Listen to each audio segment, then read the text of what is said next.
বেশ কিছুদিন আগের কথা। আফ্রিকা মহাদেশের কোনো এক জায়গায় ঘটনাটা ঘটেছিল।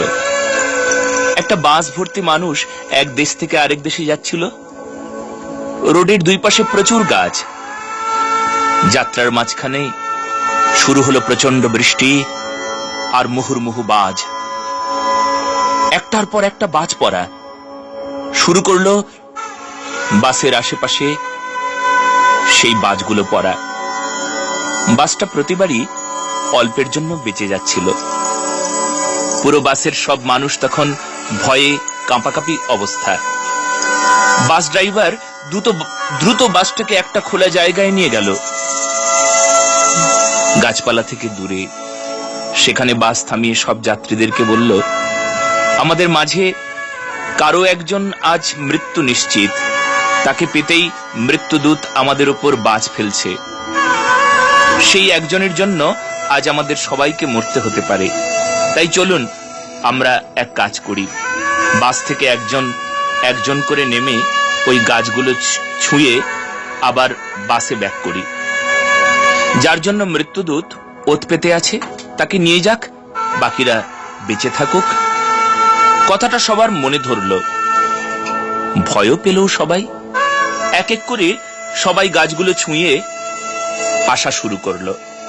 প্রত্যেকেই গাছ ছুঁয়ে এসে হাঁপ ছেড়ে বসে এসে বাসে বসলো।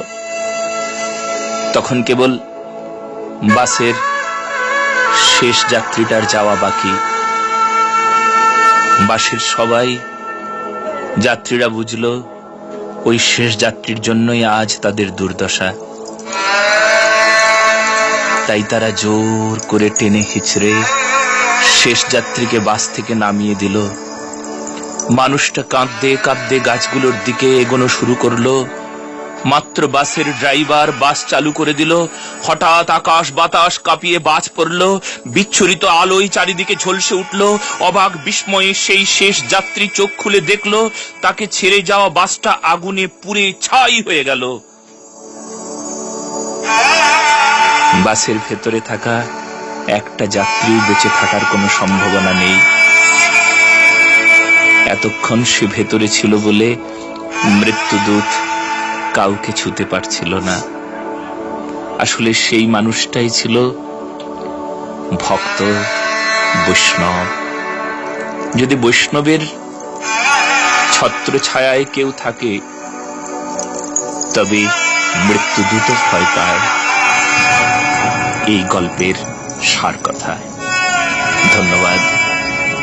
গল্পটা সবাই শেয়ার করুন একে অপরকে, আর সবাইকে জানিয়ে দিন বৈষ্ণব কি। ব্রহ্মাণ্ড তরিতে শক্তি ধরে জনে জনে, ব্রহ্মাণ্ড তারিতে শক্তি ধরে জনে জনে, ধরে জনে জনে। ধন্যবাদ।